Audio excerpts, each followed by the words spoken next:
కామెర్లు అంటాం, మనం పసిరికలు అంటాం. ఇందులో చాలా రకాలు అన్నమాట. ఉబ్బు కామెర్లు, పచ్చ కామెర్లు, ఎర్ర కామెర్లు, తెల్ల కామెర్లు, ఇలాగ చాలా రకాలు ఉన్నాయి. అన్నీ కూడా లివర్కి సంబంధించినవే. వర్షాకాలం అయితే మీకు బయట రోడ్లు పొదల మీద, పల్లెటూరులో ఉండేవాళ్ళు అయితే చెట్ల మీద కాకరాకు పాకుతుందండి. చిన్న కాకరకాయలు కాస్తాయి. ఆ ఆకుని తీసుకుని చక్కగా నలిపి ఆ పసర బొడ్డులో పిండి ఆ ముద్ద బొడ్డు మీద వేసి పడుకునేటప్పుడు కనుక మీరు గుడ్డతోటి కట్టేసుకుంటే కామెర్లు తగ్గుతాయి.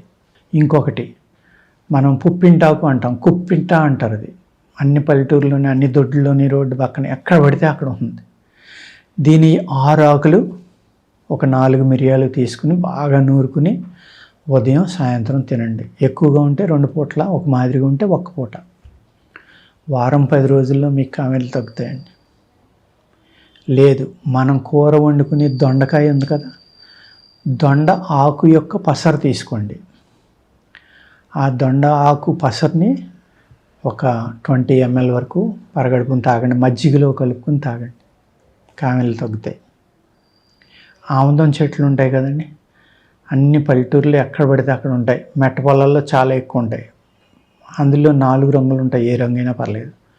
ఆ ఆముదం ఆకుని తీసుకుని కొద్దిగా వడలబెట్టి నలిపితే రసం వస్తుంది.